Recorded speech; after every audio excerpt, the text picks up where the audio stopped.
ഈശോ മിശിഹായ്ക്കും സ്തുതി. നമ്മൾ ഇന്ന് പ്രാർത്ഥിക്കാൻ പോകുന്നത് വിവാഹ തടസ്സം മാറുന്നതിനുള്ള ദൈവവചനങ്ങളെക്കുറിച്ചാണ്. ഈ വചനങ്ങൾ ചൊല്ലുന്നതിന് മുൻപ് ഒരു വിശ്വാസ പ്രമാണവും ഒരു സ്വർഗസ്നായും ഒരു നന്മ നിറഞ്ഞ മറിയവും ത്രിത്വസ്തുതിയും ചൊല്ലി നമുക്ക് ദൈവത്തിന് കാഴ്ചയർപ്പിക്കാം. ഈ വിവാഹ തടസ്സത്തിൻ്റെ വചനം ചൊല്ലുന്നതിന് മുൻപ് തന്നെ ഈ വചനം ചൊല്ലി നമ്മൾ ആദ്യമായിട്ട് തന്നെ പ്രാർത്ഥിക്കണം. ഹെബ്രായർക്ക് എഴുതിയിട്ടുള്ള വചനം 4-ാം അധ്യായം 12-ാം വാക്യം. ദൈവത്തിൻ്റെ വചനം സജീവവും ഊർജ്ജസ്വലവുമാണ്, ഇരുതല വാളിനേക്കാൾ മൂർച്ചയേറിയതും ചേതനയിലും ആത്മാവിലും സന്ധിബന്ധനങ്ങളിലും മജ്ജയിലും തുളച്ചു കയറി ഹൃദയത്തിൻ്റെ വിചാരങ്ങളെയും നിയോഗങ്ങളെയും വിവേചിക്കുന്നതുമാകുന്നു. ഈ വചനം ഒരു പ്രാവശ്യം നമുക്ക് ഏറ്റുചൊല്ലി പ്രാർത്ഥിക്കാം. അതിനുശേഷം വിവാഹത്തിനുള്ള വചനങ്ങളാണ് നമ്മൾ പ്രാർത്ഥിക്കുന്നത്. ഉൽപ്പത്തി 2-ാം അധ്യായം 18-ാം വാക്യം.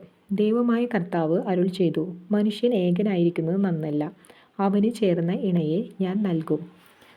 രണ്ടാമത്തെ ദൈവവചനം യെശയ്യാ 34-ാം അധ്യായം 16-ാം വാക്യം. കർത്താവിൻ്റെ ഗ്രന്ഥത്തിൽ കണ്ടു, പിടിച്ചു വായിക്കുക, ഇവയിലൊന്നും കാണാതിരിക്കുകയില്ല, ഒന്നിനും ഇണയില്ലാതിരിക്കുകയില്ല.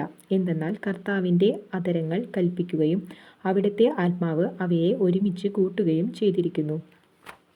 മൂന്നാമത്തെ ദൈവവചനം സുഭാഷിതം 18-ാം അധ്യായം 22-ാം വാക്യം. ഉത്തമമായ ഭാര്യയെ കണ്ടെത്തുന്നവൻ ഭാഗ്യവാൻ, അത് കർത്താവിൻ്റെ അനുഗ്രഹമാണ്.